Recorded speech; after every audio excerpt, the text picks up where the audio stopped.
Ah, não, já tá. Eu até enviei os vídeos lá. Olha lá, vamos só ver isso aqui, depois a gente consegue pegar a sequência. A gente tá olhando o seguinte, existe um projeto, Deus construiu um projeto e as pessoas ficam tudo flutuando. Tipo assim, eu vim para esse mundo para fazer o quê? Foi o que a Nilza estava colocando também no estudo da procrastinação. Eu vim para esse mundo, tenho objetivo, o que eu vim fazer aqui? Será que tem algum resultado? Eu tenho missão, eu tenho ministério, eu tenho isso, tenho aquilo? Aí isso aqui a gente vai dar uma pincelada de novo para a gente ter um entendimento. Vê só. No início da história, um jardim cercado, Gênesis 2:8. Depois o Senhor Deus plantou um jardim na região do Éden, no leste, e ali pôs o ser humano que ele havia formado. Primeira coisa que aparece no início da história é o quê? No início da história? Jardim cercado. Um jardim cercado, não é? E no final da história aparece o que sem ler lá? Jerusalém. Ser humano. No final da história, uma cidade cercada. Apocalipse 3:12. A pessoa que conseguir a vitória, eu farei com que ela seja uma coluna no templo do meu Deus, e essa pessoa nunca mais sairá dali. E escreverei nela o nome de meu Deus e o nome da cidade do meu Deus, a nova Jerusalém, que virá do céu, da parte do meu Deus, e também escreverei nela o meu nome. Agora as coisas interessantes, que a gente está vendo aí, para vocês conseguirem pegar desde a semana passada. Jerusalém já existia? Eu acho que não. Não, não existia. Abraão existia? Moisés? Josué? Não, né? Quem deveria ser Paulo? Paulo. Só o Paulo mesmo, né? Saulo. Só o Saulo. Isso mostra o quê? Que Deus já tinha desenhado um projeto. Ele já tinha o nome da cidade. Jerusalém. Quando criou o Éden. Quando criou o Éden. Vocês já tinham percebido isso? Não. Que coisa interessante, já existia o nome da cidade. Deus criou uma cidade. No final da história já existe uma cidade criada. Aí ele veio aqui atrás e criou um jardim no meio do mato. Esse Davi tinha muita vontade de construir o templo. Né? Era. Então a gente fica pensando assim, de Deus, nossa, mas Deus está fazendo uma experiência, está construindo um jardim no meio do mato. Não, meu filho, ele já construiu uma cidade, a cidade já tem nome, já tem as fortificações, já tem as entradas, já tem os portais, já tem tudo. Ele começou agora o trabalho atrás, por isso que ele é o alfa e o ômega, o meio e o fim. Ele voltou atrás agora e agora está trabalhando num lugar chamado Éden. Mas a cidade já está construída lá na frente. Entenderam que coisa incrível? Vamos pegar de outro lado para vocês conseguirem entender isso. Você pensa assim, nossa, será que eu tenho objetivo na vida? Aí Deus fala, não, bobinho, tem não, já construí uma cidade para você morar e você está me perguntando se você tem objetivo. O Miles Monroe fala no livro, naqueles DVDs dele, que Deus só começa só cria a gente quando ele terminou de escrever nossa história. Por isso que está ali escrito, a história se conta a história pelo final. Então você fala assim, a pessoa ganha muito dinheiro, passa a perna em todo mundo, é um prefeito, é isso e aquilo, é um empresário que é aquilo. Aí quero ver o final da história dele, que a história se conta pelo final. O importante é como começa, é como termina. É como termina. Tem um provérbio que está escrito. Isso por quê? Porque já, lá no final da nossa história já existe uma cidade construída onde a gente vai morar. Esse é o final da nossa história. E o nome dessa cidade significa cidade de paz. O Éden, em algumas traduções, fala que significa local de prazer. Em outras traduções fala que é local cercado, jardim cercado. Então, a Jerusalém, que é um local de paz, já existe, já está projetada e já foi feita. Não está sendo construída. Vocês já viram isso na palavra de Deus, que ela está sendo construída? Ela já foi construída, gente. Tem quantos anos ela? Está esperando os moradores que estão enrolando. Mesmo, né, Márcio? Os moradores estão procrastinando. Já está pronto. Já está pronta. No Apocalipse fala da descendo.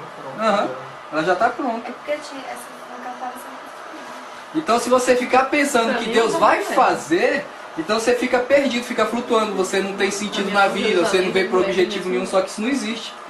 O próprio projeto já está mostrando isso. A galera fica viajando quando você vai ganhar um tijolinho. Vai ganhar um tijolinho, e tudo. Então você já tem um nome novo e também escreverei nela o meu nome novo. Se lembra que lá em Apocalipse fala que a gente tem nome, não é esse nome que a gente tem. Então Deus já conhece a gente pelo nome que a gente tem. Então seu nome não é Luciano, não é Ari, não é Sebastião. Você tem um nome que você não conhece. Conseguiram sair da flutuação? Vamos ver semana passada o que a gente viu. Primeiro, existe um projeto. 2, existe uma coordenação. 3, existe mapas e marcos. 4, existem os profissionais para cada departamento. 5, se existe cada profissional para cada departamento, não existe desfuncionais. O que é o desfuncionais? Uma pessoa sem objetivo, sem rumo, sem nada. Sem ira nem beira. O projetor, que foi Deus que fez a cidade, que já preparou as pessoas que já tem o nome que vai morar nela, ele não consegue criar ninguém que não tenha função. Entendeu? Vou colocar outro exemplo. Eu sou um construtor de carro, não vou dar o nome de uma empresa aí, eu vou montar uma empresa, vai ser a Lanxloy. A Lanxloy montou um Superflux, que é uma mistura de Fusca com Kombi, e eu inventei uns 10 Superflux que não funcionam, não botei motor neles. Não botei assento. Aí eu tenho uma produção de 1 milhão de Luciflux. Aí dentro desse 1 milhão eu coloquei 100 mil Luciflux sem motor. Vê que ignorância. Tem jeito de um construtor fazer um negócio desse? Entendeu? Então, todos os Luciflux, todas as Kombi, todos os Volks, ela tem um objetivo. Depende se ela vai querer ser vaso de honra ou desonra. E é Deus que determina isso? Não, ele já sabe o final da história, porque ele já sabe quem é que vai morar na Cidade Santa. Então ele já sabe quem é o vaso de desonra e quem é o vaso de honra. Quem é o vaso feito de barro, corpo, ser humano. Qual é o corpo que vai desonrar com a alma que está dentro e qual é o corpo que vai honrar. Entendeu? Isso não é predestinação, viu gente? Isso é eficiência de organograma. É diferente. Predestinação é quando você faz um robozinho para ele seguir regras. Se ele te dá uma livre escolha, não deve ter predestinação. No caso de Judas na mesa, quando a galera perguntou para Jesus, sou eu que vou trair você? Jesus não poderia ter falado assim, Judas, foi você que eu predestinei para me fazer tudo que você tem que fazer. Aí ele falou isso? Ele fez justamente ao contrário. Ele falou assim, vou te dar uma dica. A pessoa que está colocando a mão comigo para comer junto, ela vai aprontar isso. O que ele estava fazendo? Olha só, Luciano, presta atenção na parada. Você vai fazer isso, isso e isso. Só que eu estou te dando uma dica. Se você quiser não fazer, é só você cair na consciência, porque é você, tá entendendo? Porque eu já vi isso. Eu era antes de Moisés, eu já vi isso. Então não faça isso. Você vai colocar a mão comigo agora para comer a comida que está no prato. Colocou. Tá vendo? É você. Você vai fazer isso? Ele, vou. Decidiu. Escolheu. Uhum. Então essa é muito diferente de falar que era a função dele. Era a escolha. Aí você pergunta assim, se ele não escolhesse? Ia ter outra pessoa que ia fazer. Sempre tem. Porque você fala, lá quando a gente trabalhava no orfanato, a gente falava assim para os meninos. Tudo no planeta Terra depende da sua escolha. Se lembra? Ah, mas a gente não pode escolher. Quem disse? Tudo depende da sua escolha. É você que escolhe. Então, tudo no planeta Terra depende da escolha da pessoa. Então não existe desfuncionais. O projeto. Isso é tudo da semana passada, hein? O projeto. O projeto é de Deus e não nosso. Então devemos buscar o dono do projeto para recebermos as plantas. Buscar. Sabemos fazer isso? Nem responde, hein? Imagine agora todas as igrejas que você já passou e se você viu busca nessas igrejas, nessas denominações. Revelação. Não, a busca de Deus mesmo. Revelação pelo projeto de Deus. Uhum. Eu já participei de uma equipe que veio do Rio de Janeiro e eles ficaram 40 dias de jejum, dia e noite, 300 pessoas, 40 dias, 300 pessoas, a igreja inteira. E eles falaram que eles não iam sair da presença de Deus enquanto Deus não entregasse para eles o projeto que era para eles fazerem durante 10 anos da igreja. Isso tem 20 anos, eu nunca vi ninguém fazendo isso, nunca mais.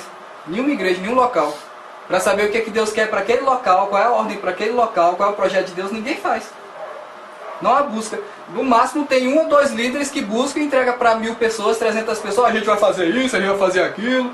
E não é a igreja tá nem aí que Deus vai querer fazer ou deixar de fazer. A gente vai até falar sobre isso. Tem um líder aí que ele buscou de Deus, ele ficou, acho que foi 2 meses trancado no quarto, Deus deu toda a estratégia. Ele começou a colocar em prática, só que aí o eu subiu. Aí ele começou a criar um monte de coisa, todo mundo já passou por aquilo e já sofreu, né? Não pode dar pro nome dos bois, não tem. Isso, por isso que é diferente quando é o corpo, é a igreja buscando. Ai, o corpo, gente. É como se fosse uma Câmara dos Deputados recebendo a presidenta lá, ela chega lá na frente, ó, o Brasil vai fazer isso, os deputados. Eu não concordo, e na hora é decidido, vocês vão fazer sim. Não era assim que Deus fazia lá no Velho Testamento? Todo mundo tá ouvindo. Ou faz ou morre, né? Ou faz ou morre, vai repetir comigo, voz alta, faz isso! faz com voz alta pra vocês gravarem, é desse jeito. Quando a gente vê isso, se você fala que é reto perante a Deus, é destruindo. Das guerras. Isso que é saber o projeto. Então quando não sabe projeto, e quando não sabe projeto, número 1, não saber os limites dos marcos da topografia. Causa o quê? Confusão. Isso foi semana passada ainda. Não reconhecer as funções, as pessoas, as ferramentas, os ministérios. Gente, você quer confusão, é só você não reconhecer as funções das pessoas, não reconhecer os ministérios das pessoas, não reconhecer as pessoas, mesmo que elas não tenham ministérios efetivos. Seja mãe, pai que toma conta da criança, você saber como ela toma conta, como que ela tem que ter um ensino para a criança. Se você não reconhecer as pessoas que estão do teu lado, você cria uma confusão. Porque você não sabe os marcos, os limites que Deus colocou para aquela região, para aquele projeto, para aquela situação. Isso é drástico dentro da denominação. Não ter as plantas do projeto. Confusão imediata, não precisa nem falar nada. Como você vai construir uma casa que você não tem a planta? Você já virou uma pessoa assim, está construindo a casa, e tá lá o pedreiro, acabou de levantar a parede. Não, derruba essa parede, coloca a 1 metro para cá. O pedreiro lá levanta de novo. Aí no outro dia ele chega, eu pensei bem, mas derruba essa parede, coloca no lugar que ela estava. Aí o pedreiro levanta. Aí no outro dia ela levanta, eu pensei melhor, vamos colocar ela lá do outro lado. Aí o pedreiro levanta a parede. Ele vai construir essa parede 20 vezes e a casa não é terminada. Porque não tem uma planta. Então se a igreja não tem um projeto de Deus, ela vai ficar derrubando, construindo, tadinho dos pedreiros. Sabe o que vai acontecer com o obreiro? Vou colocar na linguagem da igreja. Ele fica desanimado, porque ele nunca vai ver nada efetivado do que Deus está fazendo. Ou às vezes também, Márcia, a pessoa tem um projeto, tem a planta. Ele muda tanto o projeto, quando a pessoa pega, fala assim, não, mas esse aqui nem é o mesmo lugar, o projeto tá esse aqui. Ele é completamente diferente. É isso, não é o projeto de Deus. Porque é aquilo ali, não está aqui, mas na semana passada a gente viu, não se pode mexer no projeto de Deus. O projeto é projeto, ele é o engenheiro, ele fez, acabou. Não se mexe. Então, mas aí quando as pessoas mexem. Aí você vai ter frustração. Aí você pega o projeto e fala assim, Não, mas aí ele tem não tem nada a ver uma coisa com a outra. da outra pessoa. Pera aí, a gente vai seguir aqui, você vai ver. Olha lá, não saber qual é a sua especialidade, isso te causa confusão, viu? Você não sabe para que você é chamado, confusão imediata. Não saber em que cômodo da casa você vai trabalhar. A gente deu um exemplo do shopping semana passada, não ficou gravado. Montei um shopping e coloquei só loja de calçado. Não funciona direito. Montei um shopping, só coloquei loja de criança. Não funciona direito. Eu tenho que ter no shopping primeiro supermercado, praça de alimentação, comida chinesa, portuguesa, arábia, tudo. Eu tenho que ter variedade. Então, dentro de um prédio eu tenho que ter variedade. A gente deu um exemplo da Esplanada dos Ministérios. Se eu pegar um prédio que foi feito para ser prédio executivo, como é das Esplanadas dos Ministérios, transformar no shopping dá certo? Não. Se eu transformar em hospital dá certo? Não. Se eu transformar em cinema dá certo? Não. Porque cada edifício é feito por uma coisa. Então você está dentro de uma casa, vamos dizer que seja uma denominação, uma igreja, uma missão.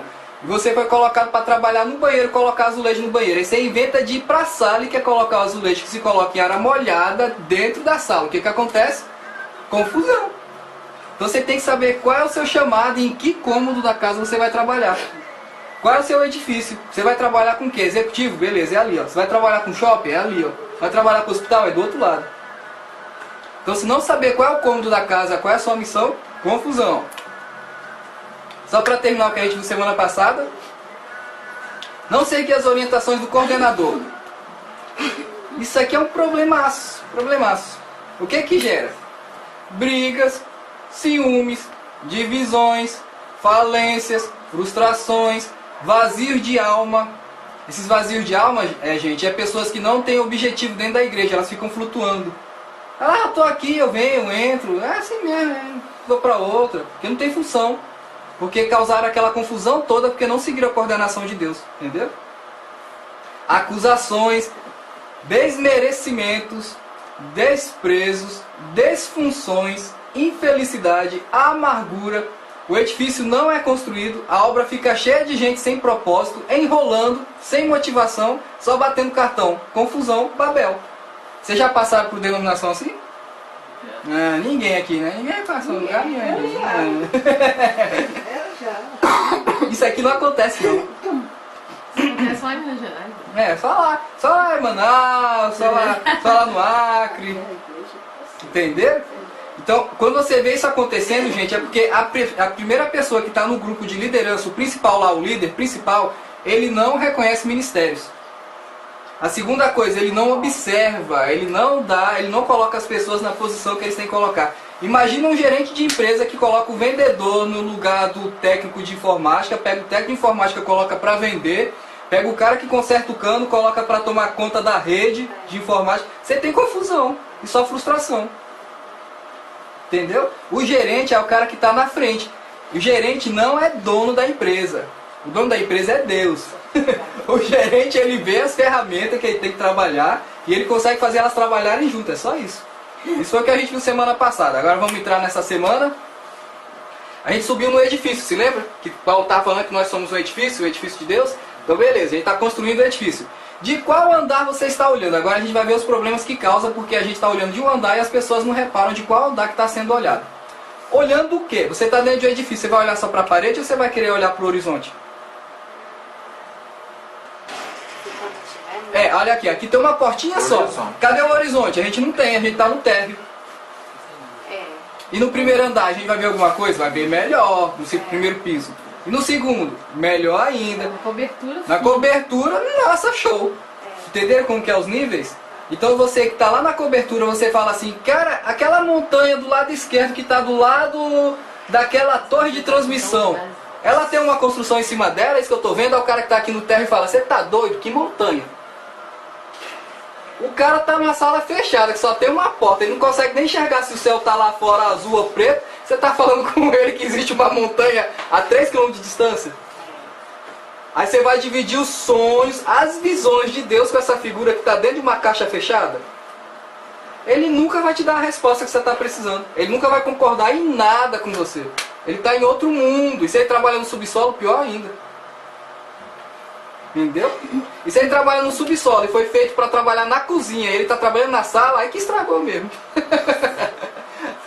Aí você vai ficar, ninguém me entende, ninguém me ama, ninguém me liga. Nem deve. Você foi feito para estar na cobertura. Você está querendo ficar no subsolo, você não foi feito para estar no subsolo. Tem gente que trabalha no subsolo. E eles não reclamam disso. Eu trabalhei no subsolo 20 anos e não reclamei disso. Porque era a missão de subsolo. Entenderam? Não aparece, não tem nome, não tem nada. É missão de subsolo. Então missão de subsolo é isso. Tem que ficar quieto. Então você vai discutir com uma pessoa que está lá na frente vendo e fala, não meu filho, meu trabalho é aqui no subsolo. Eu tenho que ficar olhando as fundações e trabalhando para que as fundações não enferrujem. Esse é meu serviço. Eu não discuto com a pessoa que está lá em cima vendo as visões, não. Então, quantos andares tem o edifício que você está construindo? Vocês conseguem imaginar?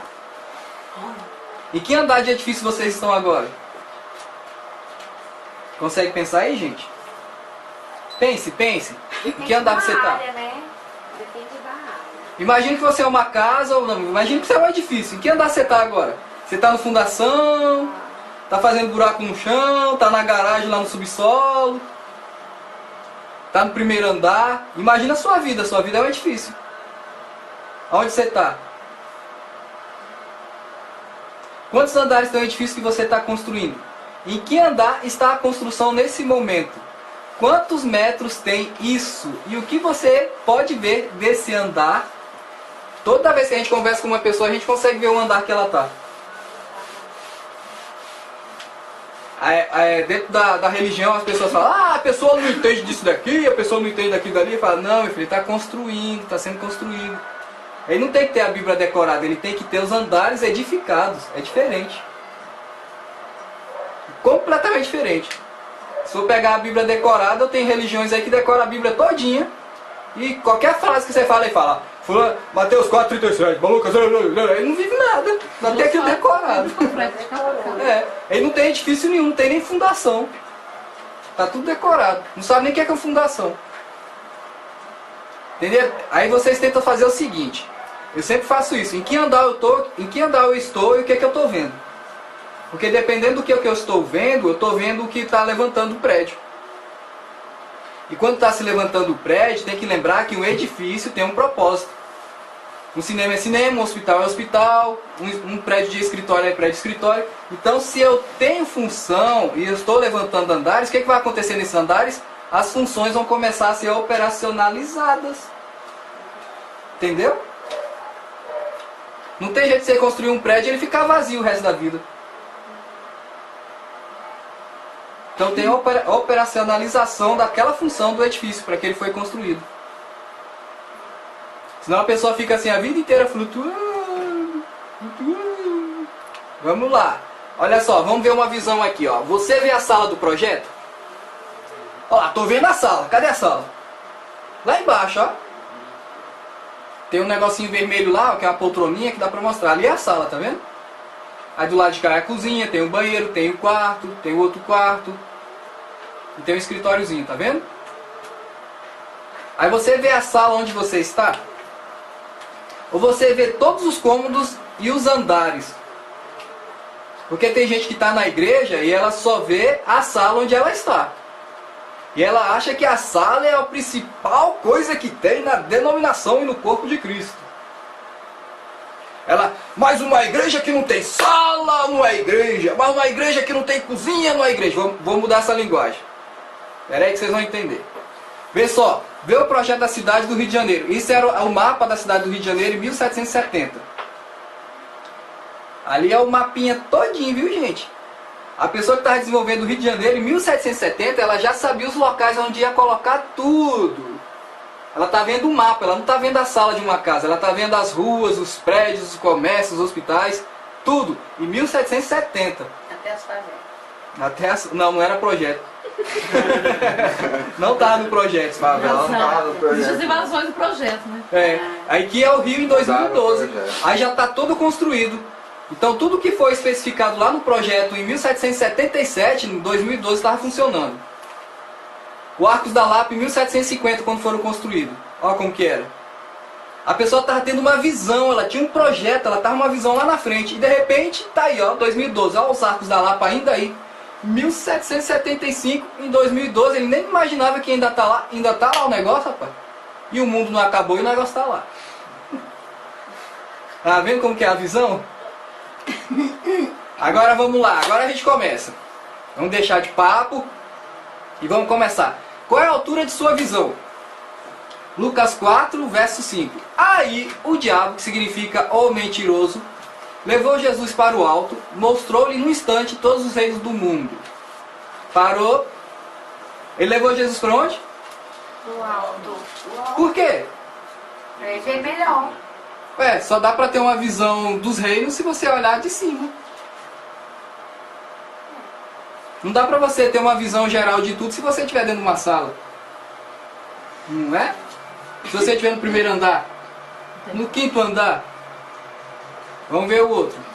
E disse, eu lhe darei todo este poder e toda esta riqueza, pois tudo isto me foi dado e posso dar a quem eu quiser.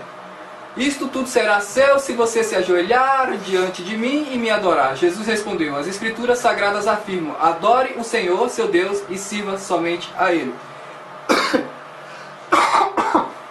Princípio básico.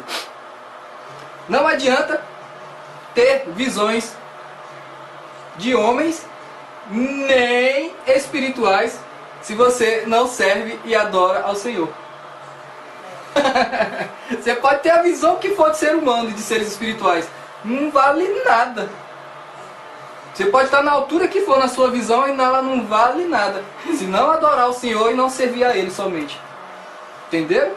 Jesus teria um monte de argumento aí, né? Olha, eu vou tomar a chave da sua mão, o mundo vai jasmar ali, mas eu vou tomar a chave, mas eu quero. Falando disso, adorar o Senhor, seu Deus, servir, vai. Traduzindo assim, quem não ama o Senhor e quem não está com Ele, não adianta nada. Você pode ter o projeto que for. Você pode passar no concurso público, você pode trabalhar no Tribunal Federal, você pode ser juiz e ganhar 20 mil reais. Não vale nada, sua visão é lixo. Pode morar no Lago Sul. Pode morar no Lago Sul, em Morumbi, em Alphaville, é lixo. Entendeu o que Jesus falou para ele? Tanto faz a altura que você tiver, não vale nada. Então, vocês estão trabalhando no ministério de Deus. Tem que ter e entender isso, que não adianta ter uma visão megalomaníaca, não vale nada.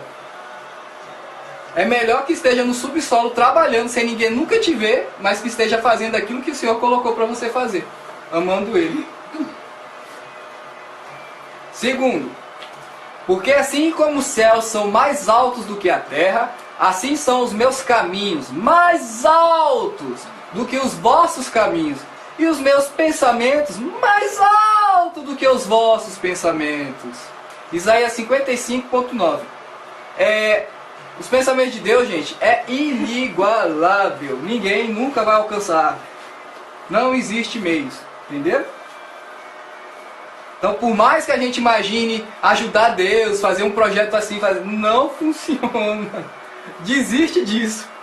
É melhor pegar o que ele está colocando, porque ele está a 1 bilhão, 10 bilhões, 50 trilhões de anos luz na frente da gente. E sempre vai estar na frente, porque ele é o primeiro. Então não tente ajudar Deus, não tente ajudar o corpo. Pegue o projeto que ele entrega, os pensamentos altos dele e executa. É só isso. É o jeito mais fácil. Eu estou construindo um edifício, aí um cara instalou uma torneira em cima da minha cama. Por que ele fez isso? Ele estava querendo me ajudar. Uma torneira em cima da minha cama é um animal beber meu. Água de noite. Beber água de noite. Aí eu falo, mas que coisa é essa? A gente dá água. Ele não pegou o projeto e não sabia que aquilo era um quarto. Cada compra tem sua infraestrutura, né? Entenderam? Então quando a gente vai trabalhar com o ministério lateral, ajudar o ministério, a gente pergunta para Deus o que ele quer. Eu nunca interferi em ministério nenhum.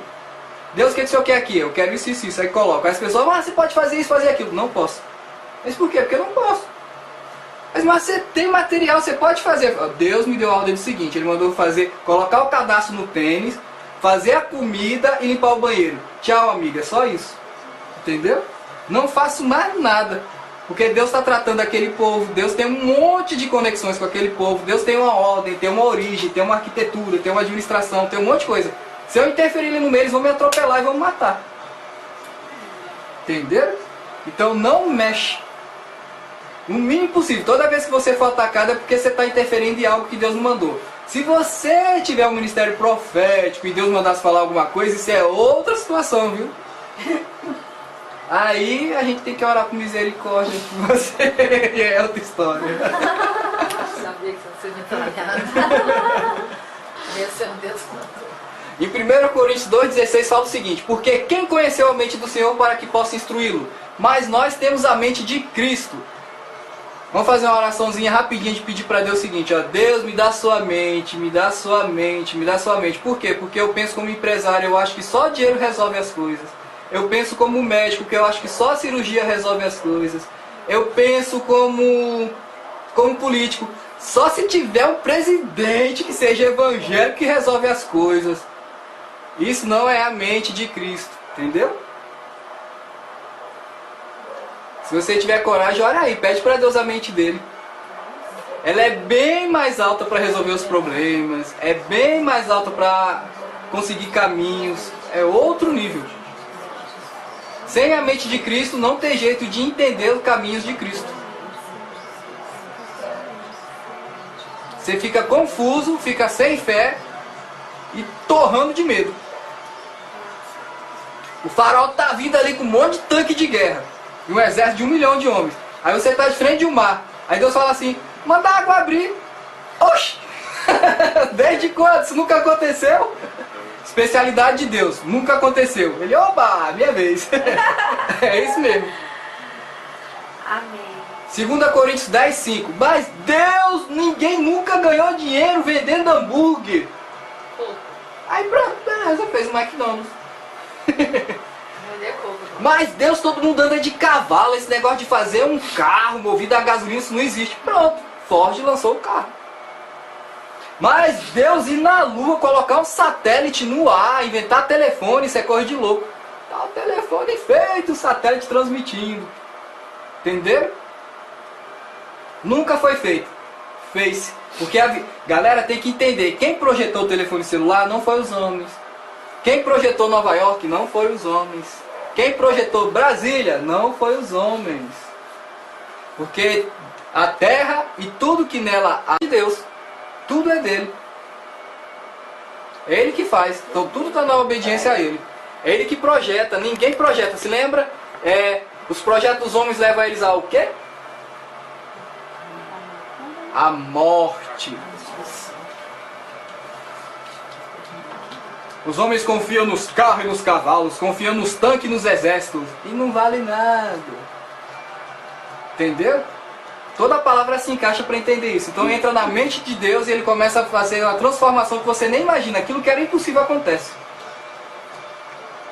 Destruindo os conselhos e toda altivez que se levanta contra o conhecimento de Deus e levando cativo todo entendimento à obediência de Cristo. Gente, quando eu estudei teologia e um monte de coisa aí, os conhecimentos destroem tudo que é conhecimento de Deus.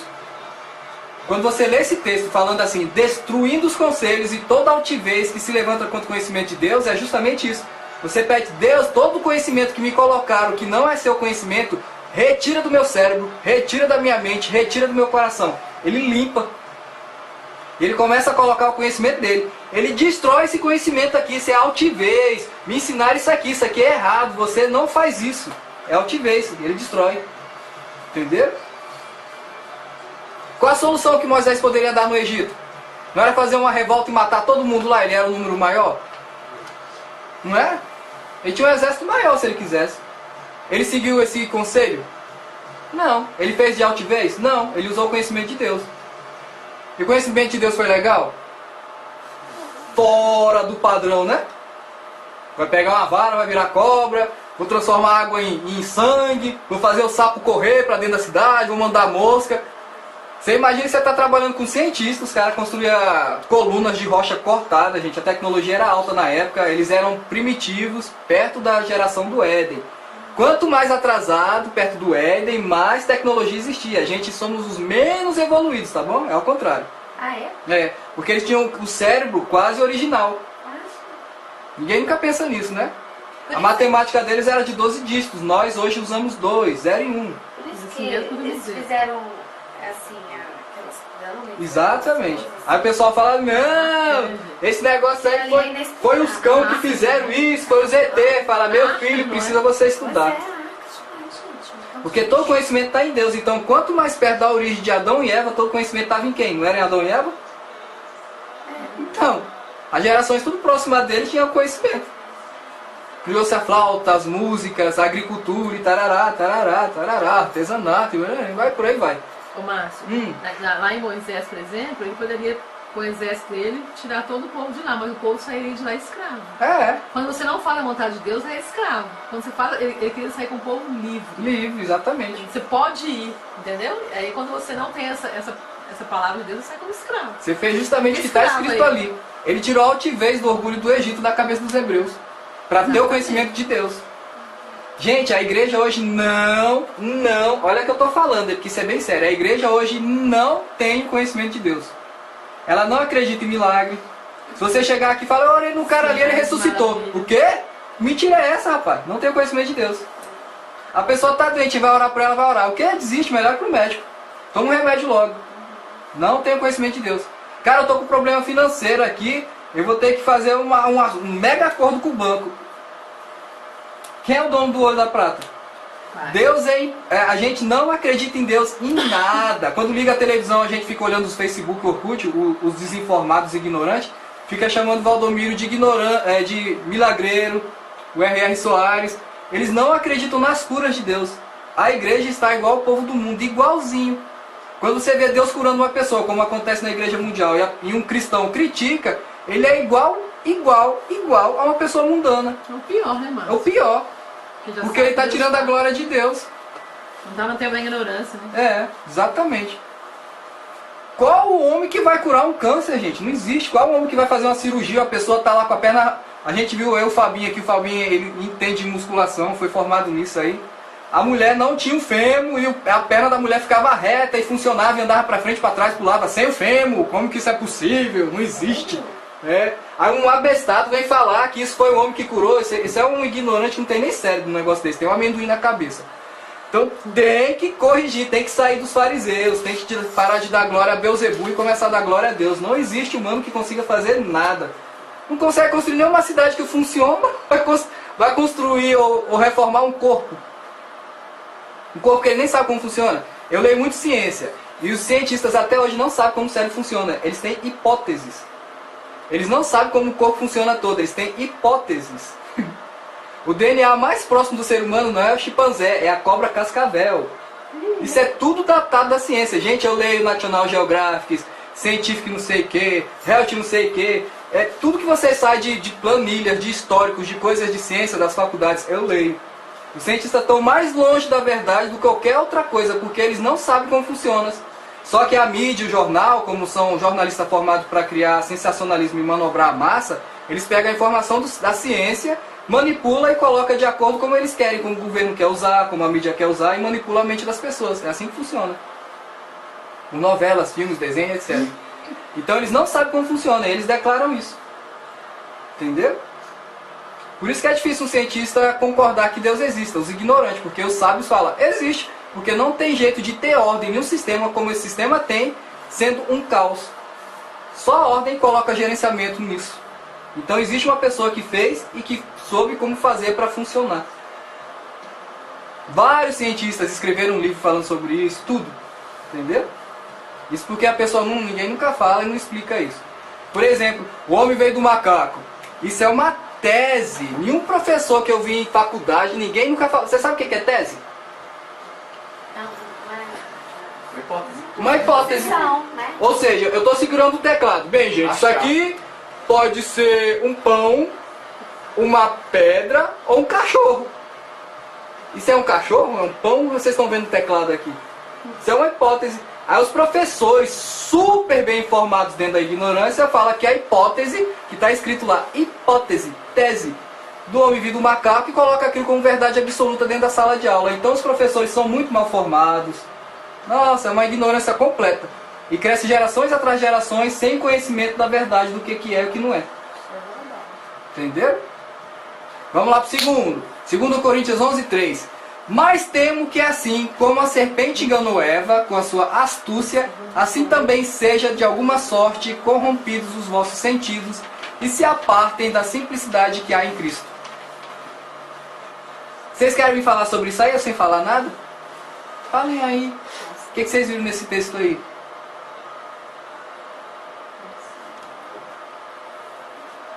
Acho que foi temporizador. O Windows XP.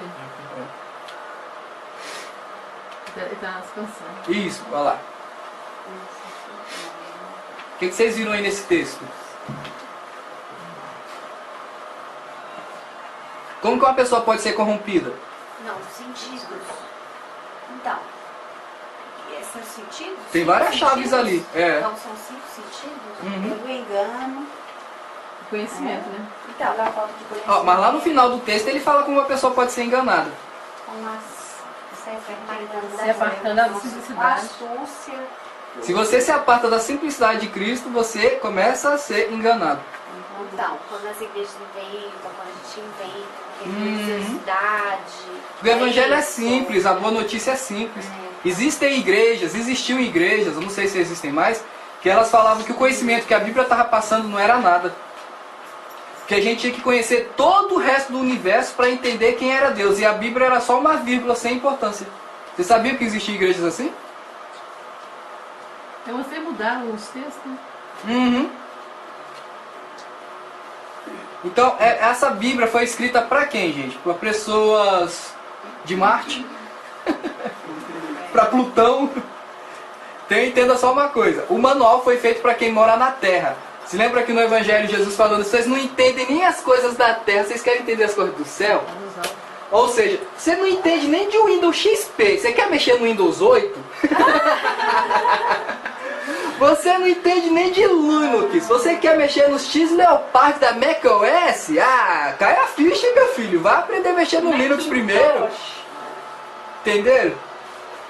Você não sabe nem mexer num teclado e você quer mexer num tablet? Entenderam o que Jesus estava falando? Então a gente está querendo corrigir Marte, corrigir Plutão, quer fazer um monte de coisa e não olha o próprio umbigo. A gente vê nações fazendo isso, ela sai da simplicidade. Ela não resolve os problemas nem da própria nação e quer em outra nação resolver o problema delas.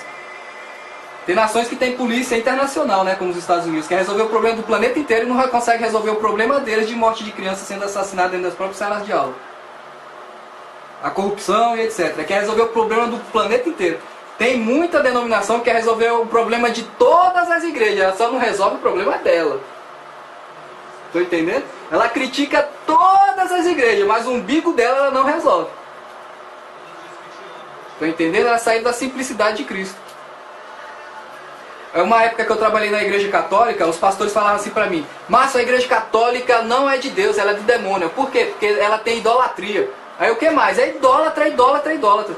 Eu, caramba, então é a igreja mais perfeita que tem. Ele, por quê? Não, porque se a gente cancelar a idolatria, eles têm tudo. Eles têm caráter, eles têm adoração, eles têm profético, eles têm o apostólico, eles têm todos os ministérios. Então é a igreja perfeita, aí encontramos ela. Aí eles ficavam travados, indignados. Eu falei: meu filho, o que, é que a sua igreja tem? Meu povo anda correto. Eu falei: bem, eu conheço teu povo que eu estou lá dentro ministrando. Eu conheço aquele senhorzinho que prostituiu com a família tal, aquele pai que estuprou a filha. Que igreja perfeita é essa que você está falando? Os ministérios que você não reconhece, que você humilha. As pessoas já saíram da igreja porque você não reconheceu os ministérios de evangelistas, o ministério profético, o ministério de expulsão e libertação. Você falou que a pessoa só via demônio, você não reconheceu que era um ministério de guerra, e a pessoa foi brava na igreja. E aí, cadê a sua igreja perfeita? Foi para onde? No saco agora. Entenderam? Então é necessário olhar o próprio umbigo. Esse negócio de criticar o que as outras estão fazendo mostra claramente que a pessoa não enxerga o umbigo dela. É nação que não olha para o próprio umbigo. Temo, assim como a serpente enganou Eva com a sua astúcia, assim também sejam de alguma sorte corrompidos os vossos sentidos. Gente, ele trabalha na emoção, no olfato, na visão, na audição, no tato, para enganar. Olha que Eva todo dia batia papo com Deus. Né? Uhum. Todo final de tarde. Todo dia. Papo com Deus. Ela via face a face, os sentidos dela foram enganados. Uhum. Imagina Então é que ela tem muito relacionamento fácil. com o pai. Justamente porque a pessoa tira o olho da simplicidade de Cristo. Gente, quando eu entrei em guerra profunda, quando há 20 anos atrás, eu ficava assim: nossa, isso não é evangelho, porque o evangelho de Cristo é simples. O que está acontecendo? Eu mesmo comecei a questionar Deus quanto aquilo. Falei: eu não vi você fazendo isso, eu não vi essa profundidade, eu sei que tem algo simples em você. O que é o simples? Aí foi quando ele começou a me falar: eu vou tirar a tua teologia e colocar a minha palavra, porque a letra mata. Aí comecei a entender. Nisso que eu comecei a entender, a profundidade foi muito além daquele negócio raso que as pessoas falavam. Então a simplicidade houve. Foi efetivada. Vamos mais lá pra frente. Pra gente já entrar, porque a gente não vai poder ver tudo, mas a gente vai poder ver um pedaço. Visão. A visão de construir uma cidade, seguir um projeto, imaginar tudo. Veja a história de Brasília e suas satélites. Após a construção do projeto piloto, conhecido como plano piloto. Muitos de vocês conhecem Brasília, conhecem tudo, então vai ficar bem fácil a gente ver isso. É o seguinte, gente, a gente vai, nas próximas conversas, a gente vai mostrar vários vídeos, eu vou mandar também para vocês assistirem, mas é legal todo mundo ver junto, porque tem uma diferença. Você sente a palavra sendo falada e a gente consegue entender. Deixa eu só desligar o somzinho da música que tá passando pra gente ver o videozinho lá. Ué, onde que tá ele? Sumiu, ele não tá aqui não. Tá aí. Ah, tá aqui. Hoje tá tocando sozinho, sai fora. Vamos ver um videozinho curtinho aqui. Porque a gente usando os vídeos e o histórico fica mais fácil entender isso. A gente está tentando compreender como que é o projeto de Deus, como é que ele trabalha, como ele faz, para não ficar confuso. Para a gente não ficar confuso, né?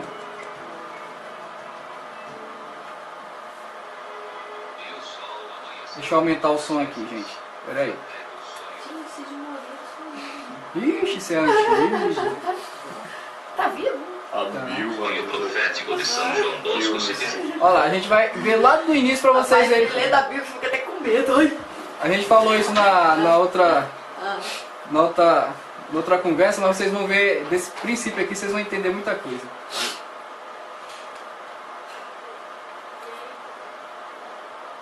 Só quero que ele funcione. Pronto.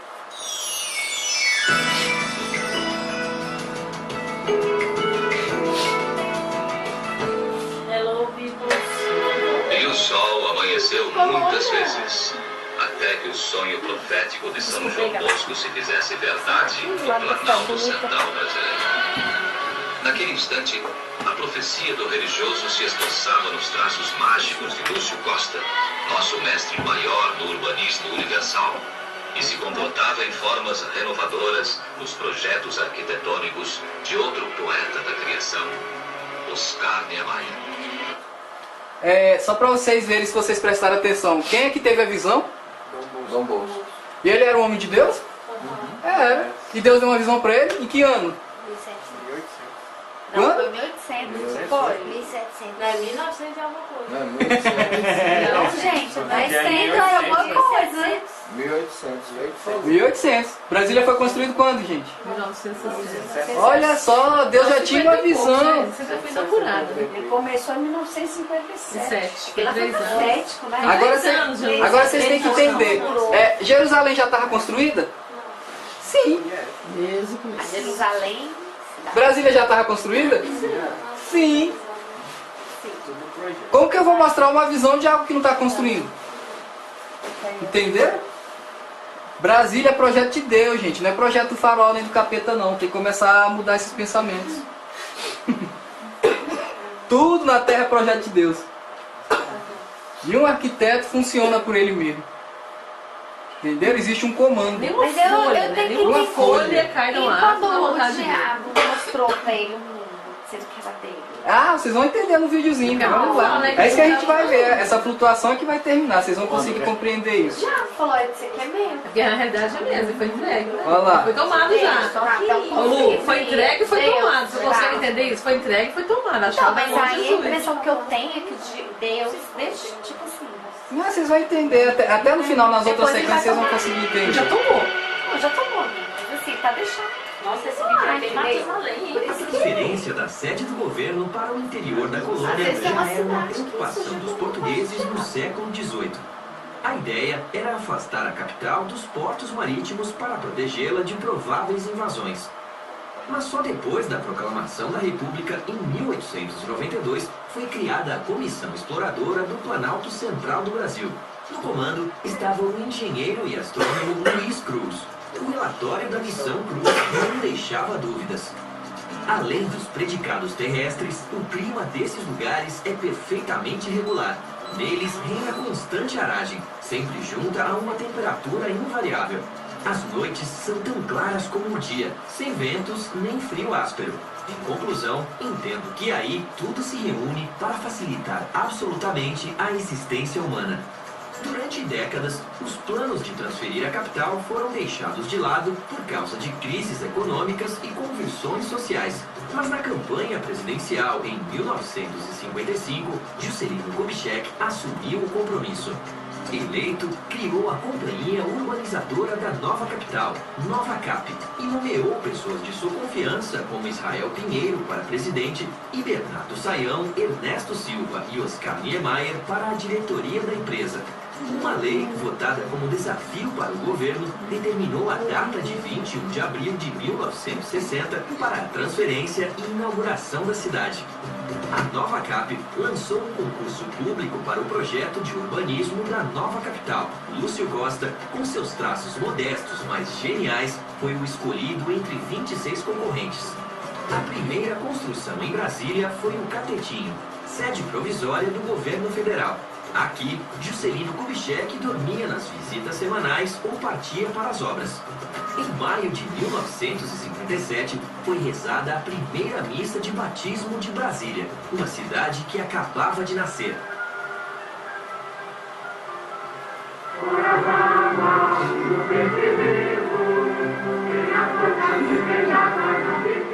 Mil pessoas participaram da celebração conduzida por Dom Carmelo Mota, de São Paulo. Será um acontecimento máximo desde do grito do Ipiranga. Será um avanço histórico de 135 É aquele anos cruzeiro lá no cruzeiro. que a independência nacional deveria ter se consumado.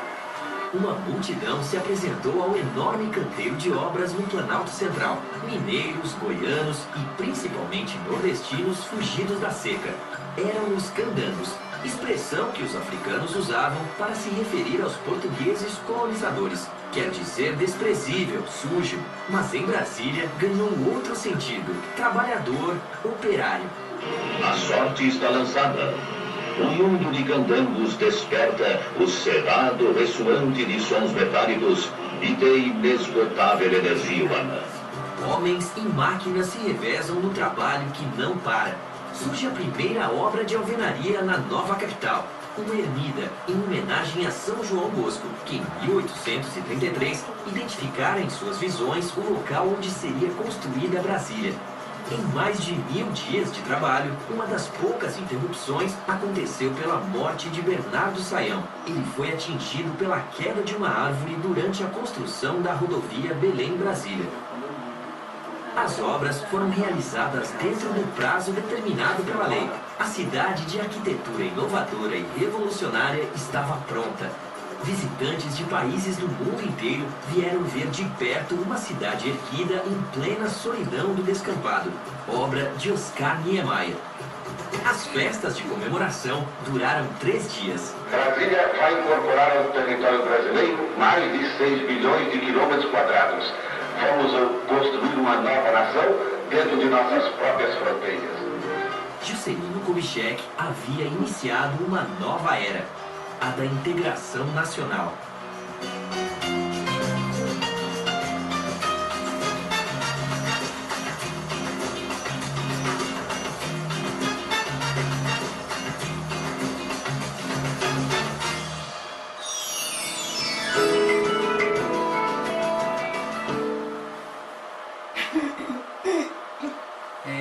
Vamos ver se eu consigo colocar isso para vocês entenderem. Eu sou um projetista. Aí eu vou fazer algo revolucionário no planeta que eu tenho. Aí, depois de 7.000 anos, eu resolvo mostrar para uma pessoa que me ouve o que é que eu vou fazer. Aí eu mostro para ela uma cidade, vai ter um cruzamento de gerações que vai revolucionar o planeta. Isso em 1800. Aí em 1960 eu pego outra pessoa que faz construir a cidade. Aí em 1970 eu faço algumas pessoas nascerem, em 1980, 1990. Aí coloco elas todas nessa cidade. Pra quê?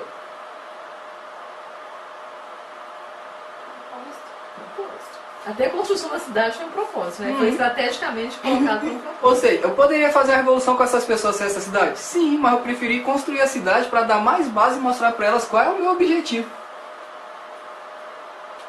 A flutuação acabou, gente. O objetivo é o máximo. Não tem esse, eu vim para a Terra, eu estou aqui em Brasília fazendo o quê? Existe um objetivo maior do que você consegue imaginar, do que um concurso público, do que uma empresa que funciona, do que consultoria, do que uma formação. É além. Em 1800 ele mostrou para uma pessoa que observava e amava ele. Só que em 10.000 anos antes da fundação do planeta, como a gente viu semana passada, ele já tinha projetado isso. Vocês estão entendendo que o negócio é mais sério, é mais longe, é mais profundo? Aí entra essa construção dessa história. Isso é a versão, vamos dizer, oficial. Existe mais histórias nisso? É isso que a gente vai ver para entender qual é o projeto, o que aconteceu. Por que dessa construção? O que aconteceu nela? Onde teve a interferência? Satanás sabia que ia ser construída? Sim, ele vai interferir para quê? Para o projeto de Deus não acontecer. Entenderam? Então não existe ninguém que esteja em Brasília, que tenha certeza que foi chamado para cá, que está aqui, que nasceu aqui, que está a ermo, flutuando. Eu estou procurando uma igreja, eu estou procurando alguma coisa para fazer. Meu filho, tu não viu nem ainda o começo da história. Tá viajando na parafina. Tem que me encontrar. Ele está dentro da revolução do clímax do planeta Terra e ele está tentando se encontrar ainda. Ele não se encontra, né? A frase, ele não se encontra. Me vem uma dúvida que é: existem coisas que é permitida por Deus e coisas que é da vontade dele, ou tudo é da vontade dele? O governo, a gente vai ver isso, mas eu não posso te dar a resposta não. Você vai ter que seguir. Porque me veio na mente um lance de que lá no Antigo Testamento, que não era vontade dele de ter reis, né? Só que por causa do povo insistindo, ele permitiu. Mas não foi a real vontade dele. Mas você vai entender, é porque não é o que está acontecendo, é o projeto. Assim, eu estou construindo uma casa. Não é onde o pedreiro colocou o assentamento errado, não é onde ele derramou a terra, não é onde ele derramou o prato de comida dele. É tudo. É a casa. O que já aconteceu nessa casa aqui? Alguém sabe? Ninguém, mas a casa está aqui. O projeto final é isso aqui. Mas vocês não sabem como que era o terreno, se passou máquina niveladora aqui, se não passou. Quais eram os pedreiros que trabalharam aqui nela. Se eles pagaram a conta de luz ou não. Estão entendendo? É o projeto final que é o objetivo. E é aí onde ele interfere, o inimigo interfere para tirar a atenção do projeto final. Causar medo nas pessoas. Isso. Aí você colocou um ponto estratégico lá na LBB, não sei o que, lá. Aí o povo esquece que Jesus já venceu tudo isso, ele não com medo. Qual é o final da história? Então tá na mãozinha dele. Toda vez que eu vejo alguém me falando dos Illuminati, não sei do que, não sei o que, eu pergunto assim pra ele, vem cá, qual é o final da história? Já venceu, gente. É Satanás queimando no inferno bilhões e bilhões de anos e todo mundo que seguiu ele, não é? Esse é o final da história? Então pronto. A chave tá na mão de Jesus. Esse é o final da história. Quer seguir essas porcarias? Segue, você vai queimar. Tá ouvindo aí, ó? Você vai queimar bilhões e bilhões de anos no inferno. Quer seguir essas porcarias? Segue. Escolha. A escolha é sua. Entenderam? O final da história é esse. Se conta a história pelo final. Vamos lá. De 8 anos, né? Ah, do aniversário de 8 anos, isso.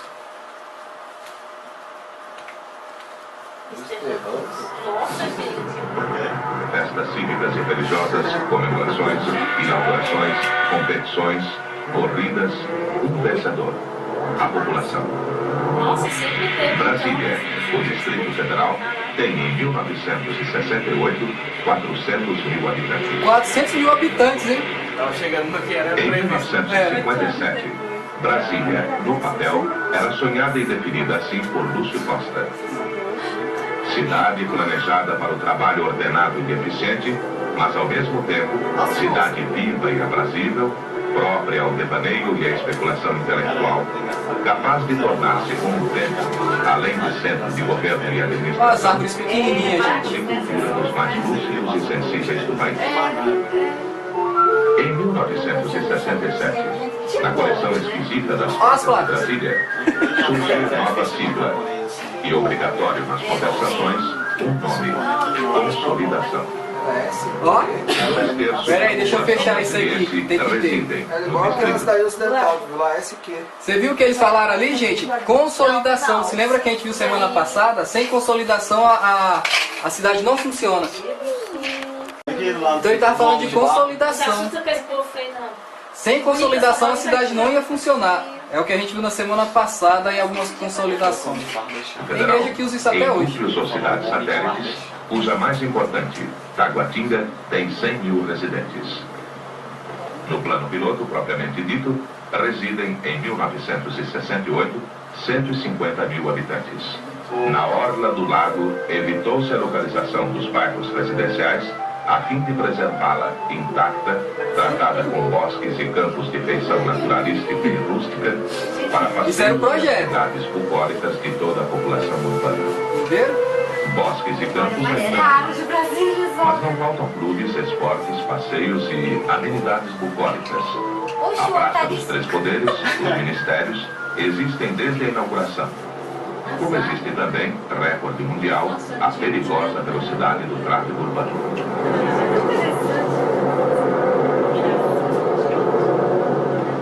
No centro do eixo, a torre de televisão, 216 metros, domina desde 1966 a paisagem. A catedral, em 1968, deverá ser terminada. O teatro funciona desde 1965 e está sendo construído por iniciativa particular o primeiro grande centro de diversões. No cruzamento do eixo monumental com o eixo residencial, a estação rodoviária, terminal e início de todas as estradas de rodagem do país, terá atendido em 1968 1,5 milhão de passageiros interestados. Hoje passa 400 mil pessoas por A dia. transferência prevê a instalação em Brasília até 1970 de perto de 100 mil pessoas. 2 dias tem um ou número, seja, esperava em um a ano. construção de 15 mil novas unidades residenciais para 15 mil servidores federais e seus dependentes. A partir de julho de 1967, 10 mil operários de 14 empresas em 20 frentes de trabalho começam sob fiscalização e arbitragem da Codebras inacreditável competição. Homens e máquinas, modernas técnicas de construção e curiosos, mas eficientes processos artesanais, até computadores entram em ação. Olha os computadores, gente. Vai aparecer lá, ó. Olha lá os bichão. Os fanáticos brasilienses. Vencedor. A primeira etapa do plano de transferência, quase metade do plano global, concluída vigorosamente em um ano. Olha lá, os apartamentos da já citados ou em fase final de construção.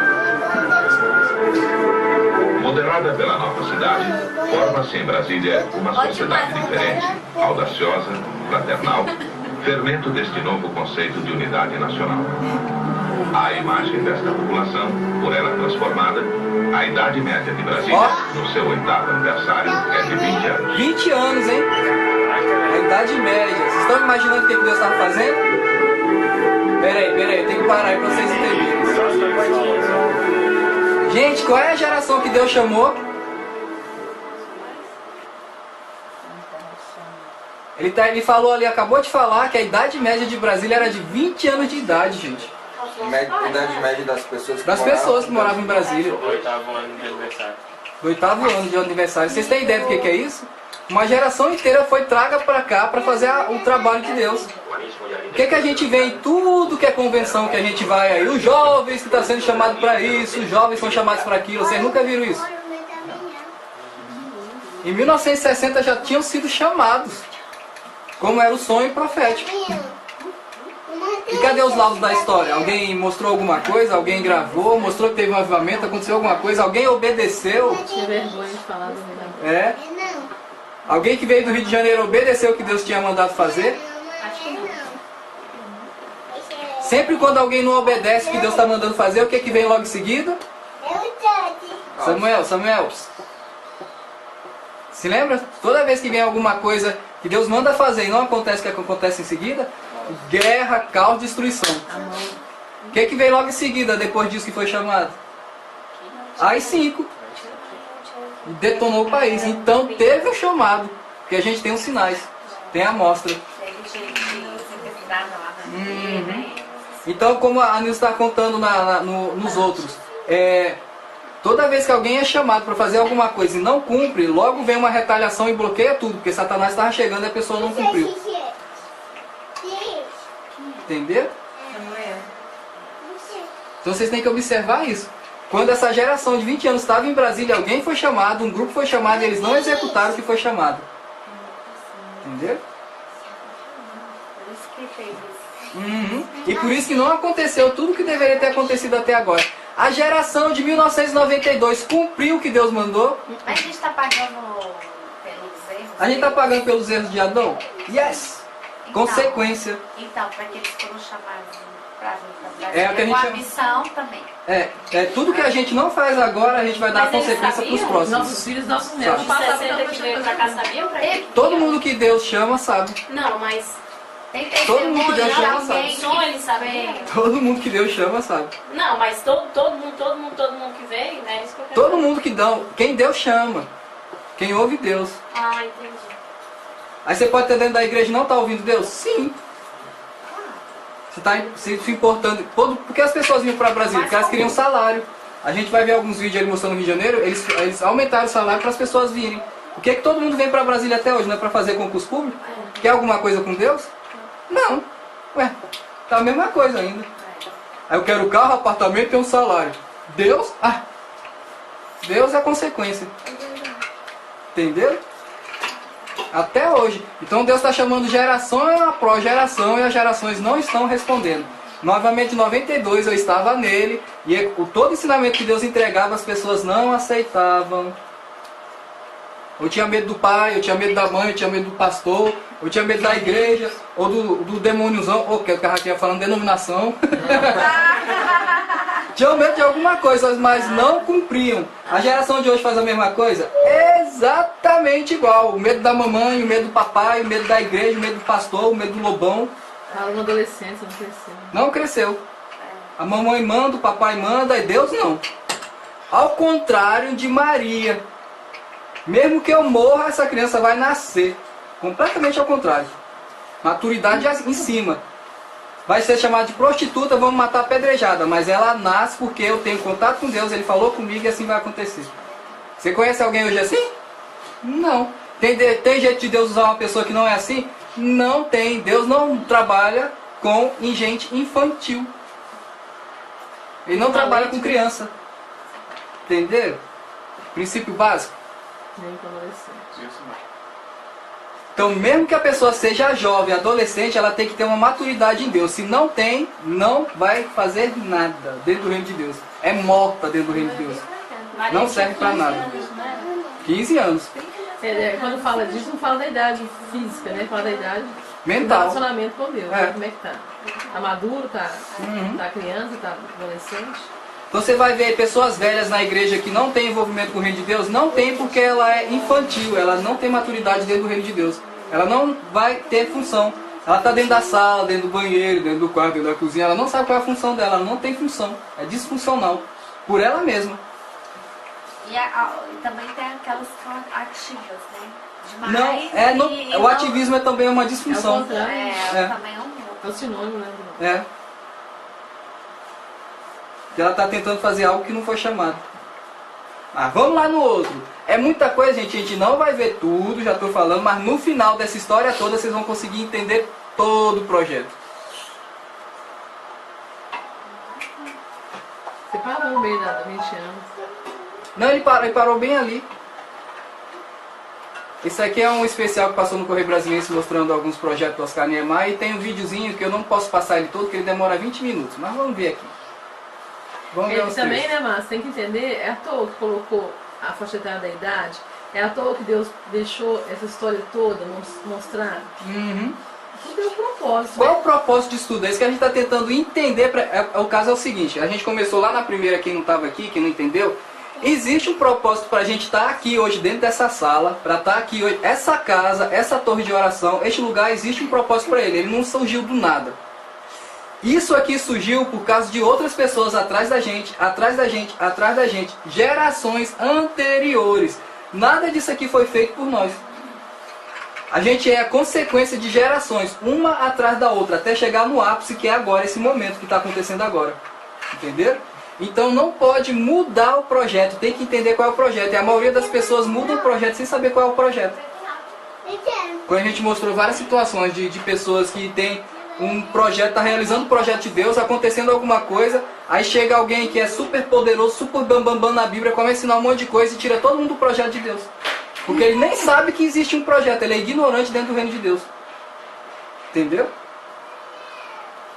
Então tem que deixar a ignorância do reino de Deus. Eu estou entrando na história para conseguir levar vocês depois lá na frente, para vocês entrarem dentro do reino de Deus. Porque todo mundo acha que o reino de Deus é ficar dentro da igreja. Oh, meu Deus do céu!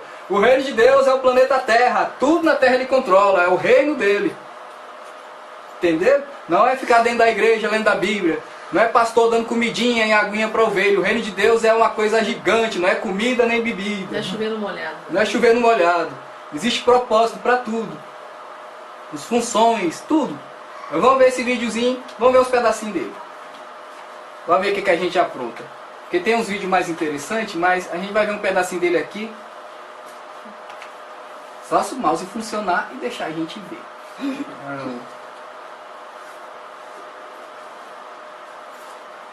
Vocês estão vendo que eles criaram um projeto, gente, mas não conseguiram, o projeto não funcionou do jeito que eles estavam imaginando. Por quê? Porque projeto é projeto e realidade é realidade.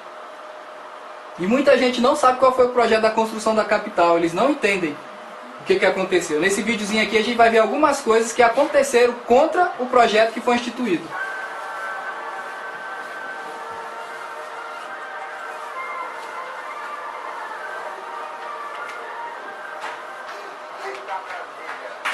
Tá bem baixinho, né? Vamos ver se isso aqui aumenta.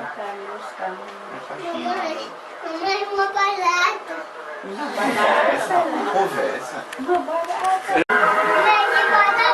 Não teve jeito, ele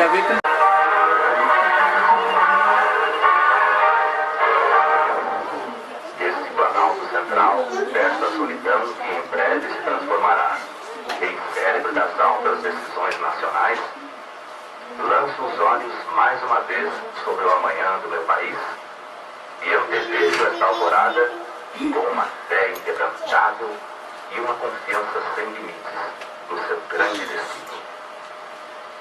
E todas as vezes que me for possível dirigir a voz a Brasília, eu estarei aqui preparado, com o mesmo entusiasmo com o que a construí naqueles 3 anos e meio de lutas, de sacrifícios, de trabalhos indômitos para acompanhar e acreditar sempre naquela frase que gravei no seu pavilhão central. Gente, ele vinha todas as madrugadas pra cá, viu? Ele trabalhava no Capetinho lá no Rio de Janeiro, ele pegava um avião de madrugada, 8, 10 horas da noite e vinha pra cá. Ficava aqui até 8 horas da manhã, 9 horas da manhã, pegava o avião e voltava pra lá pra trabalhar. Todos os dias. Muita gente não sabe disso.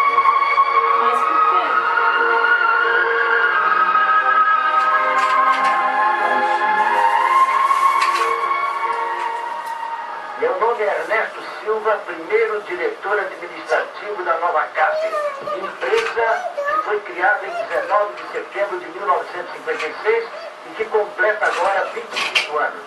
Meus companheiros de diretoria, Israel Pinheiro, Iris Menberg e Bernardo Saião, tomaram posse e logo após a Nova CAP iniciou imediatamente os seus trabalhos. Olha lá os projetistas trabalhando com Oscar Niemeyer, ou com Luz Costa. Não era só os dois não, tinha equipe, gente. Aprovado o plano piloto da nova cidade e organizada a empresa para executá-lo, o urbanista Lúcio Costa e o arquiteto Oscar Niemeyer passaram a movimentar-se por entre pranchetas, detalhando os projetos das obras urbanas e arquitetônicas. Ali começava a surgir o que é hoje Brasília, a obra do século. Os atos da construção da nova capital chamaram brasileiros de todos os recantos, vindos por todos os meios de transporte. Estes homens, sob o comando de Israel Pinheiro e Bernardo Saião, davam início à grande epopeia.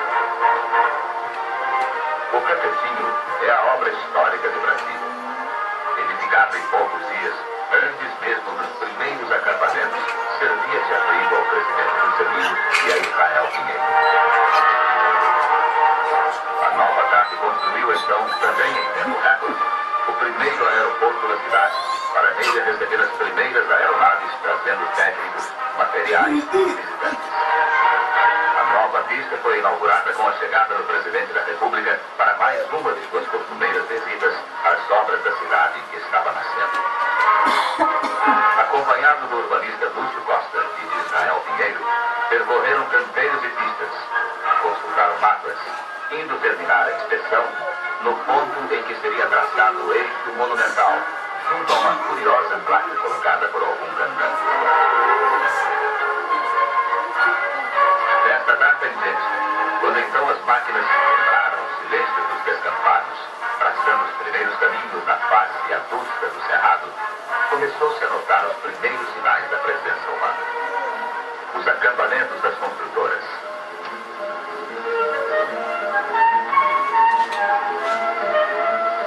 Levas de trabalhadores chegavam ruidosas em caminhões vindos de muitas e longínquas partes do país. Outros carros vinham carregados de materiais para as primeiras edificações.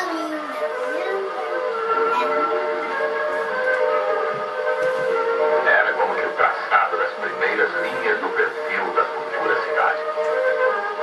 Entre os cantantes, então, identificamos o pernambucano José Diador de Melo, espectador daquelas primeiras cenas. Aqui foi onde começou o primeiro escritório da Nova CAP, aonde toda a diretoria se reunia e distribuía as ordens para todos os seus candidatos. Servi muito cafezinho aqui a doutor Israel Pinheiro e a todos os diretores da Nova CAP. Assentados os acampamentos, abertos os caminhos, os pioneiros da Nova CAP passaram a edificar o centro administrativo da cidade. A obra servia, o trabalho era febril. Havia um prazo pré-estabelecido para a inauguração da nova cidade. Por isso, os dirigentes e operários, como um todo, esforçavam-se para executar a meta marcada pelo presidente, conscientes de estar participando de uma obra de permanência histórica. Tá vendo que é aço os ministérios? Homens e máquinas não paravam. Dia e noite. Nosso prédio de Nova York. Ou a chuva. Era constante a atividade dos edificadores de Brasília, num regime de trabalho tão intenso e determinado que foi identificado em todo o Brasil a partir de então como ritmo de Brasília, significando a vontade de um povo de ter construído um pedaço do seu futuro. A face arquitetônica da cidade começou a surgir daquele nada que era o Planalto Central. Como resultado do intenso trabalho dos cantanos, apareceram os perfis dos edifícios criados por Niemeyer, projetando-se contra o horizonte, ainda sem as águas do lago. Para melhor acompanhar o andamento dos trabalhos finais, a nova CAP transferiu seus escritórios do primitivo acampamento para a nascente Avenida W3 do plano piloto. A nova CAP não se ateve à construção de palácios, de prédios públicos, de estradas e edifícios de apartamentos. Mas ela teve em mira também o homem que viria a habitar a cidade. E assim a nova CAP passou a se responsabilizar por hortas grandes, playgrounds, escolas, padarias, transporte em geral, saúde, abastecimento de água potável, esgotos, fabricação de materiais para construção e, por fim, da construção da barragem do Paranoá, que além de formar o lago, ainda forneceria energia para a nova cidade.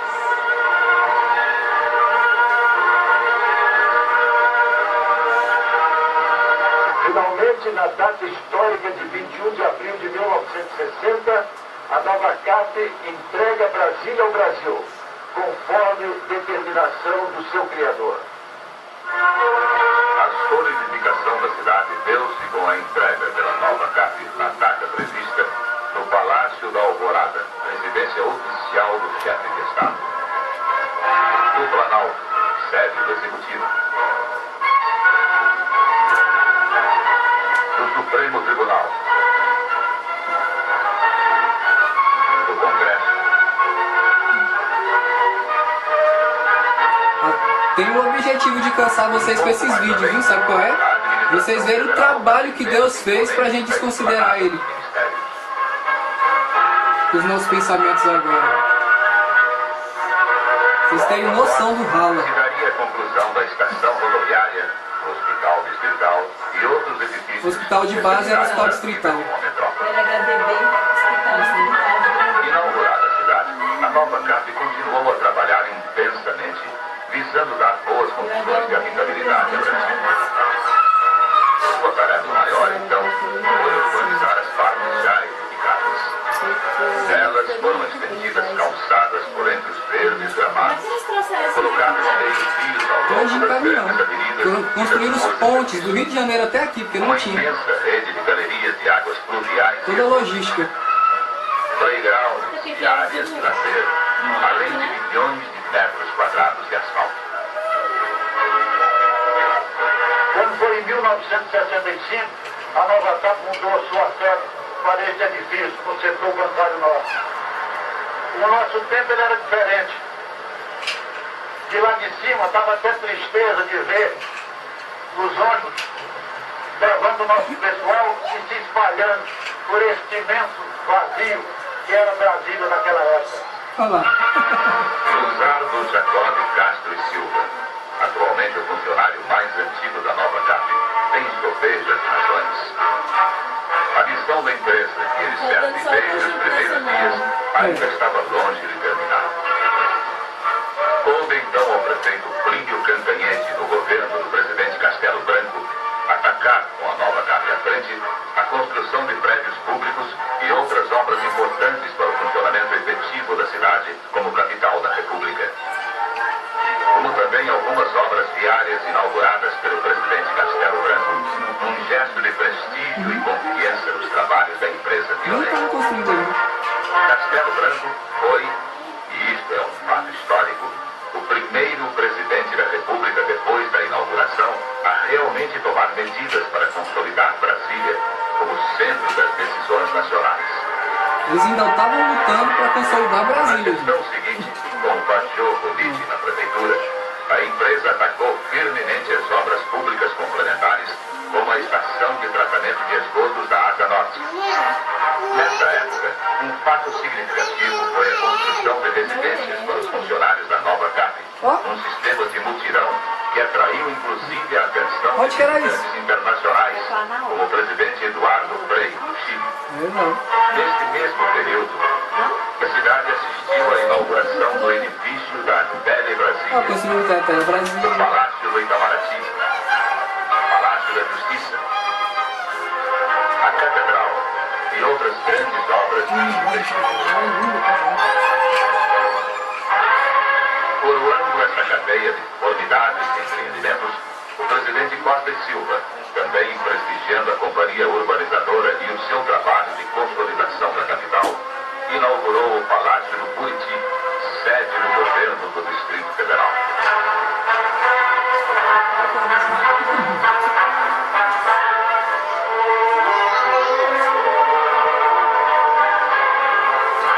Todos esses projetos já tinham sido feitos, viu? Eles estavam esperando pessoas que só administrassem para construir. E tinha 8, 10 anos, 15 anos de Brasília. O crescimento pedia novas obras. Assim, a nova CAP entregava, logo no início do governo Médici, o Hospital das Forças Armadas. Hospital das Forças Armadas. 77. Seguiram-se outras realizações consolidadoras da cidade, tais como o Tribunal de Contas do Distrito Federal, a Praça dos Tribunais, o Hospital de Taguatinga, A gente vai ver vídeo assim também ainda. o Centro Esportivo, conforto de ginásio, piscinas e quadras esportivas para as mais diversas modalidades, e o prédio da Embratel.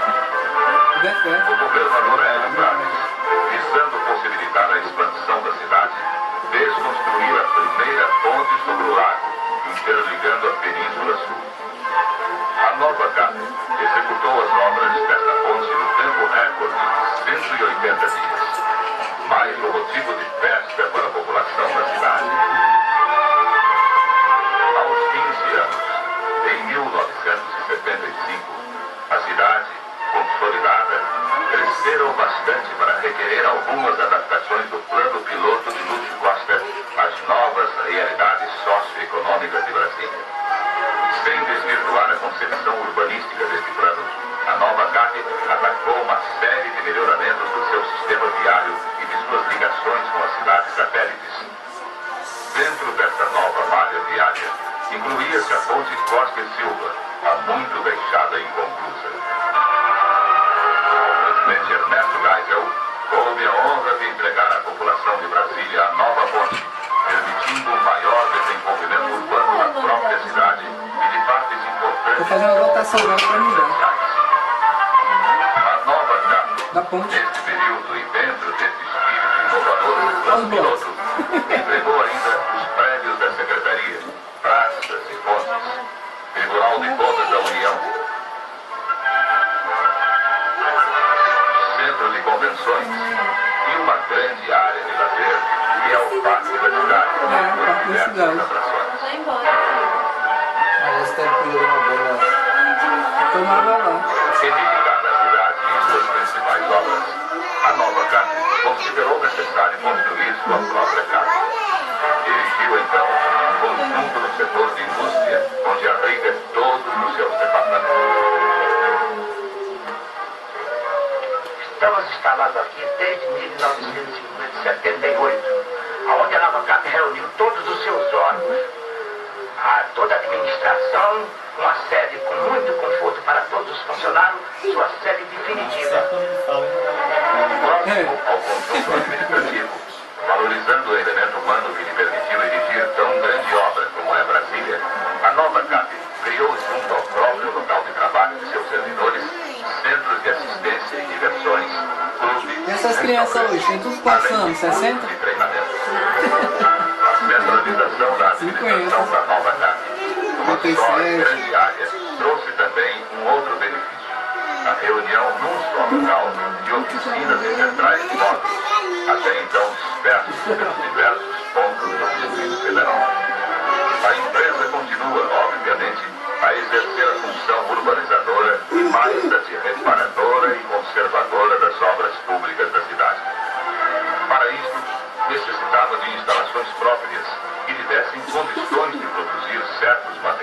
acostumando com isso as paradas de ônibus, gente, olha da época.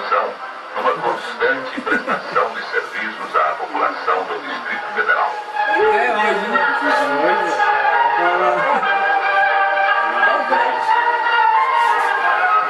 Numa região em que o clima, em determinadas épocas do ano, mostra-se adverso, a conservação da natureza e as atenções para o microclima são importantes para a própria existência da cidade. As árvores O crescendo. Departamento de Parques e Jardins da Nova CAP vem desenvolvendo desde os primeiros dias um trabalho de modificação e melhoria da flora e do clima, respeitando, porém, os aspectos da ecologia.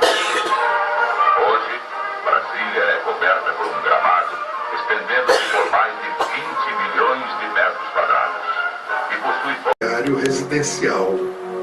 A escala definida por esta sequência entrosa-se com a escala monumental, não apenas pelo gabarito das edificações, como pela definição geométrica do território de cada quadra através da arborização densa da faixa verde que a delimita e lhe confere cunho de pátio interno urbano.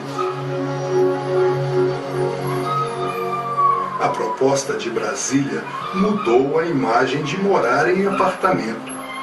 E isto porque morar em apartamento na superquadra significa dispor de chão livre e gramados generosos, contíguos à casa, numa escala que um lote individual normal não tem possibilidade de oferecer. Conseguiram entender? As crianças brincam ao alcance da voz, o que contribui para humanizar essas áreas residenciais, apesar do vulto das edificações.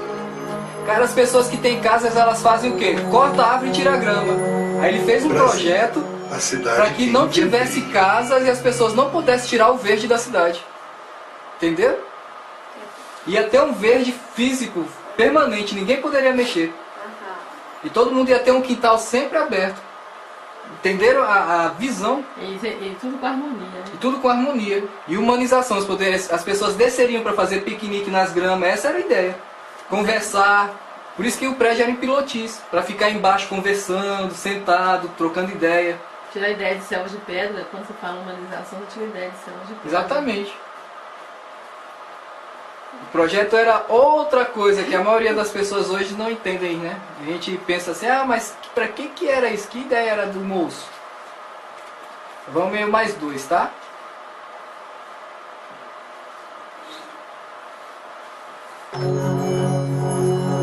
Não pretendia competir e, na verdade, não concorro.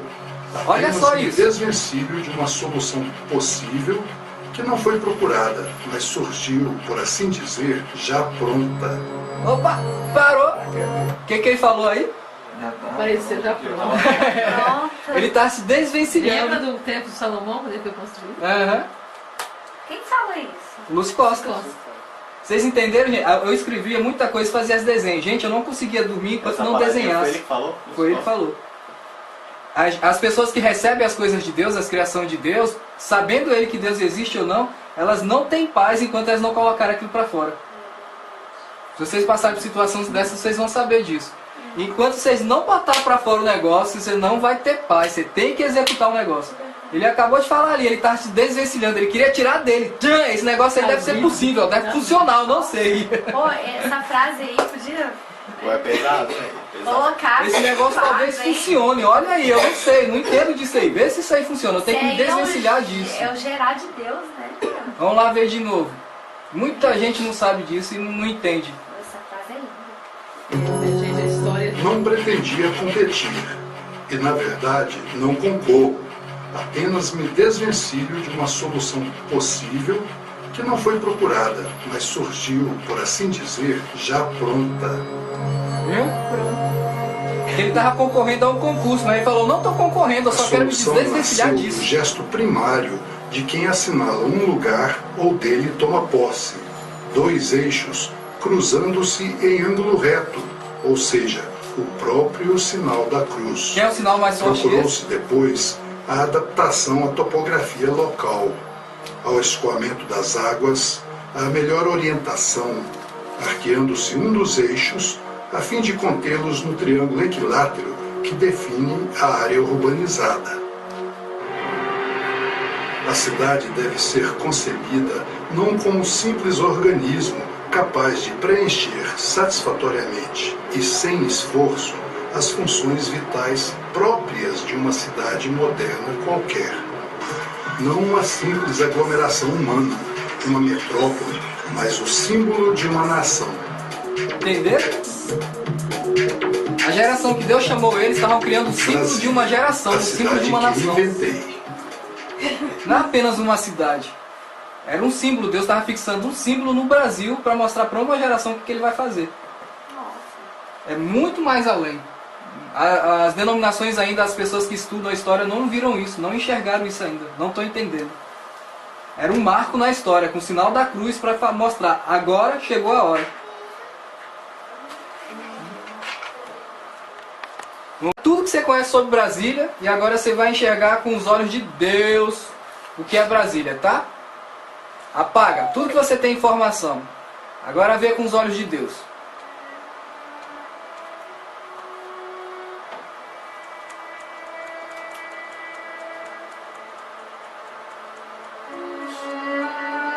Isso são os céus de Brasília, gente. Com a música Agnus Dei. Vocês entenderem a visão dele, do rei, sobre o que ele veio colocar a Brasília.